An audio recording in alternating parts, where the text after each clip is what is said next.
Assalamualaikum warahmatullahi wabarakatuh. Perkenalkan, nama saya Yeni Septi Ayu Rahmawati. Saya akan mempresentasikan materi tentang istilah-istilah tentang jiwa dalam Al-Quran. Untuk menunjukkan pengertian jiwa, Al-Quran menggunakan beberapa ungkapan, yaitu A. Nafs. Kata nafs terkadang bermakna spesies manusia, berarti bersifat fisik. Kadang bersifat rohani saja, dan kadang dikesankan bahwa jiwa nafs itu kekal karena setelah masa kubur dibangkitkan, jiwa atau nafs itu masih dapat mengetahui apa yang telah dikerjakan semasa hidupnya di dunia. Kata nafs dalam Al-Quran juga terkadang berarti dorongan jiwa atau syahwat. Menurut Al-Quran ada beberapa jenis dorongan jiwa sesuai kecenderungannya, yaitu yang pertama, an-nafs al-amarah bi as-su, atau dorongan jiwa untuk berbuat buruk. Maksudnya yaitu dorongan jiwa untuk melakukan keburukan, karena pada dasarnya setiap manusia memiliki sifat untuk melakukan hal yang buruk. Seperti disebutkan dalam firman Allah Al-Quran Surat Yusuf ayat 53 yang artinya, "Dan aku tidak menyatakan diriku bebas dari kesalahan, karena sesungguhnya nafsu itu selalu mendorong kepada kejahatan, kecuali nafsu yang diberi rahmat oleh Tuhanku. Sesungguhnya Tuhanku Maha Pengampun, Maha Penyayang." Yang kedua, an-nafs al-lawamah, atau jiwa yang menyesal karena perbuatan maksiat, adalah nafsu atau ruh yang senantiasa menyesali, meratapi, dan menyadari atas perbuatan dosa yang dilakukannya. Allah berfirman dalam Quran Surat Al-Qiyamah ayat 1-2 yang berarti, "Aku bersumpah dengan hari kiamat, dan aku bersumpah demi jiwa yang selalu menyesali dirinya sendiri." Dan yang ketiga, an-nafs al-mutmainnah, atau jiwa yang telah mendapatkan ketenangan, adalah nafsu atau ruh yang tenang, tidak ada rasa takut dan khawatir atas kepastian janji Allah. Ialah ruh yang sampai pada tingkat kedamaian dan ketenangan. Ia senantiasa menerima atas kehendak Allah, dan ia pun direstui kehadirannya kembali kepada Allah. Allah berfirman dalam Al-Quran Surat Al-Fajr ayat 27-28 yang artinya, "Wahai jiwa yang tenang, kembalilah kepada Tuhanmu dengan hati yang ridho dan diridhoinya." Yang keempat, an-nafs al-mulhamah, atau jiwa yang diilhami, adalah nafsu, ruh, atau jiwa yang selalu berada dalam bimbingan dan bisikan Allah. Seluruh gerak-gerik, tingkah laku, dan kehendaknya berada dalam ilham, bimbingan, dan kehendak Allah. Jika melihat urutannya, sebagaimana disebutkan dalam Al-Quran, nafsu mulhamah berada di paling puncak, diikuti nafsu mutmainnah, lawamah, dan paling rendah adalah nafsu amarah. Seperti disebutkan dalam firman Allah dalam Quran Surat Asy-Syams ayat 8 yang artinya, "Maka dia mengilhamkan kepadanya jalan kejahatan dan ketakwaannya." Selain menjelaskan jenis-jenis jiwa, Al-Quran juga menjelaskan beberapa sifat jiwa yang lain. Meski tidak menggunakan kata nafs di dalamnya, melainkan menyebut manusia secara keseluruhan. Sifat-sifat yang disebutkan itu ialah bahwa manusia itu suka tergesa-gesa, berkeluh kesah, dan merasa diri tinggi atau penting. Mengenai ketergesaan manusia, Allah berfirman dalam Quran Surat Al-Qiyamah ayat 20-21 yang artinya, "Tidak, bahkan kamu mencintai kehidupan dunia dan mengabaikan kehidupan akhirat."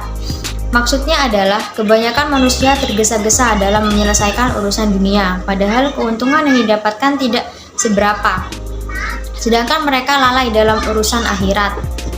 Mengenai sifat suka berkeluh kesah manusia, Allah berfirman dalam Quran Surat Al-Ma'arij ayat 19-23 yang artinya, "Sungguh manusia diciptakan bersifat suka mengeluh.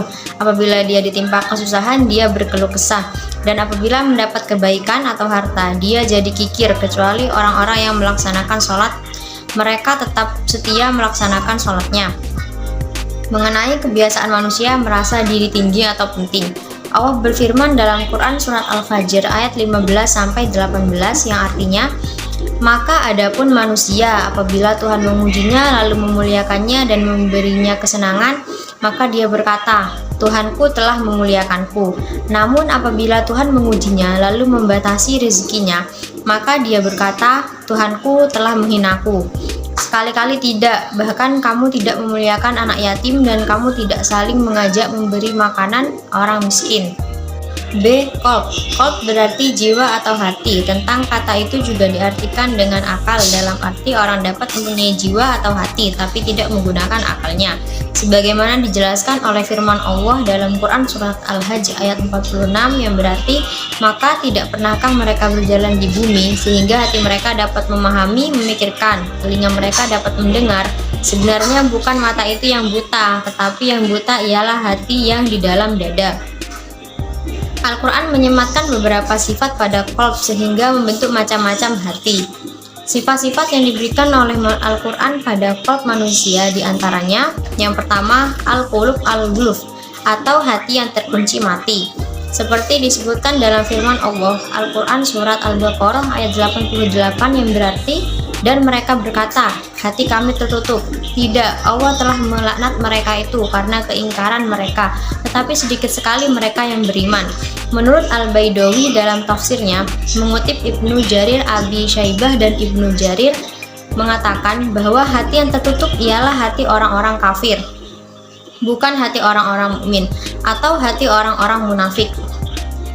Yang kedua, al-qulub al-qasyah, hati yang keras atau kaku, adalah sikap di mana seseorang menutup pikiran dan hatinya akibat dari perilaku keburukan dan kemaksiatan yang telah diperbuat, semisal munafik dan marah seperti disebutkan dalam firman Allah Al-Quran surat Al-Maidah ayat 13 yang artinya, tetapi karena mereka melanggar janjinya, maka kami melaknat mereka dan kami jadikan hati mereka keras membatu.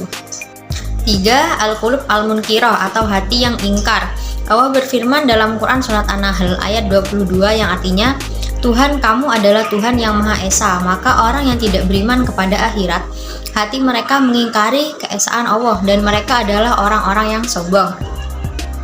Az-Zamakhsyari mengatakan hati yang mengingkari qulubuhum munkirah, pada ayat itu maksudnya ialah hati yang mengingkari keesaan Allah atau munkirah liwahdaniyatillah karena kesombongan mereka. 4.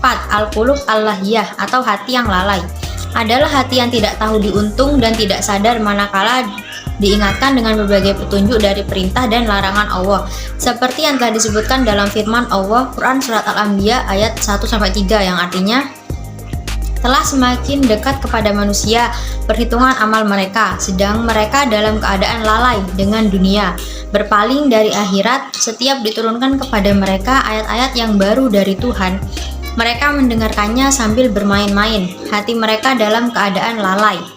Dan orang-orang yang zalim itu merahasiakan pembicaraan mereka. Orang-orang ini, Muhammad, tidak lain hanyalah seseorang manusia juga seperti kamu. Apakah kamu menerima sihir itu padahal kamu menyaksikannya? 5. Al-qulub al-mu'allafah, hati yang dilunakkan atau dirayu. Al-mu'allafah qulubuhum adalah istilah dalam bahasa Arab yang merujuk pada orang-orang yang baru saja memeluk agama Islam dan hati mereka telah diterangi oleh cahaya iman. Istilah ini sering digunakan untuk menyebut orang yang sebelumnya beragama lain dan kemudian memutuskan untuk menjadi muslim.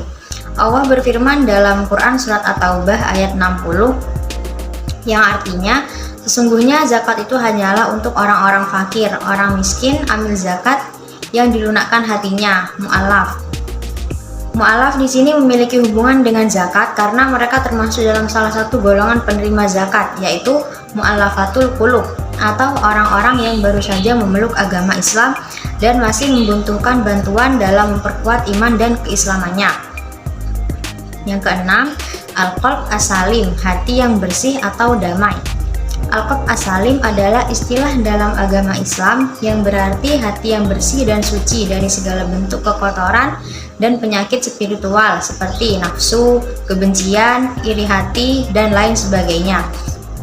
Hati yang bersih dan suci ini merupakan syarat penting bagi seseorang untuk mencapai kebahagiaan dan kesuksesan di dunia maupun di akhirat. Oleh karena itu, umat Islam diajarkan untuk selalu membersihkan hatinya dengan melakukan amalan-amalan yang baik seperti sholat, puasa, sedekah, dan lain sebagainya.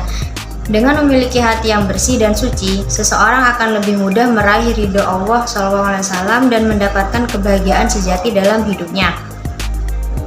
Allah berfirman, dan janganlah engkau hinakan aku pada hari mereka dibangkitkan, yaitu pada hari ketika harta dan anak-anak tidak berguna, kecuali orang-orang yang menghadap Allah dengan hati yang bersih. Quran Surat Asy-Syu'ara ayat 87-89.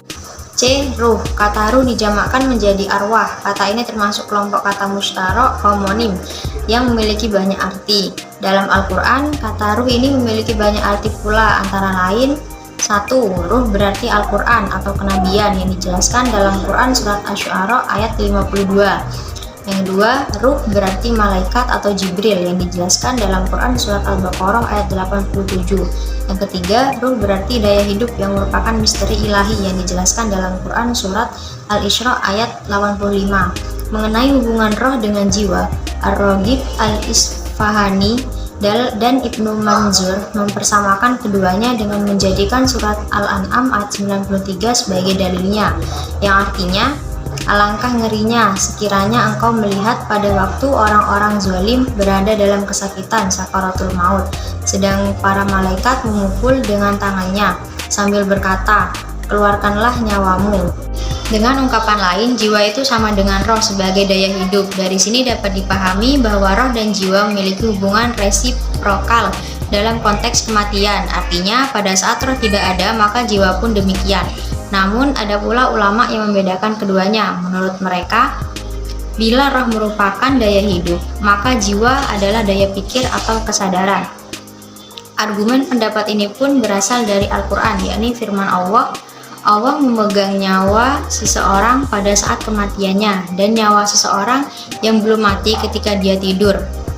Maka dia tahan nyawa orang yang telah dia tetapkan kematiannya, dan dia lepaskan nyawa yang lain sampai waktu yang ditentukan. Sungguh, pada yang demikian itu terdapat tanda-tanda kebesaran Allah bagi kaum yang berpikir. Quran Surat Az-Zumar ayat 42. Ayat ini tegas menyatakan bahwa al-anfus atau jiwa-jiwa manusia itu berada dalam genggaman Allah, baik di waktu tidurnya maupun di waktu kematiannya. Atas dasar ayat di atas, maka antara roh dan jiwa ada kalanya memiliki hubungan simetris, artinya hubungan yang tidak mempengaruhi secara langsung, tetapi keduanya akan ada pengaruhnya ketika keduanya berada dalam raga. Dari sini dapat dipahami bahwa dalam kondisi tidur, jiwalah yang digenggam oleh Allah, dan jika mati maka rohlah yang digenggam olehnya. Oleh karena itu, menurut Al-Mursyid, ruh adalah mabihi hayat an-nafs atau sesuatu yang menghidupkan jiwa. Pendapat di atas menegaskan bahwa nafs dan ruh berbeda. Bahkan ada yang berpendapat bahwa nafs diciptakan dari ruh sebagaimana Hawa diciptakan dari Adam. Pendapat lain mengatakan bahwa jiwa adalah sesuatu yang menjadikan akal dapat membedakan, dan roh adalah sesuatu yang menjadikan jiwa dapat bergerak. Sekian penyampaian materi dari saya, kurang lebihnya mohon maaf. Wassalamualaikum warahmatullahi wabarakatuh.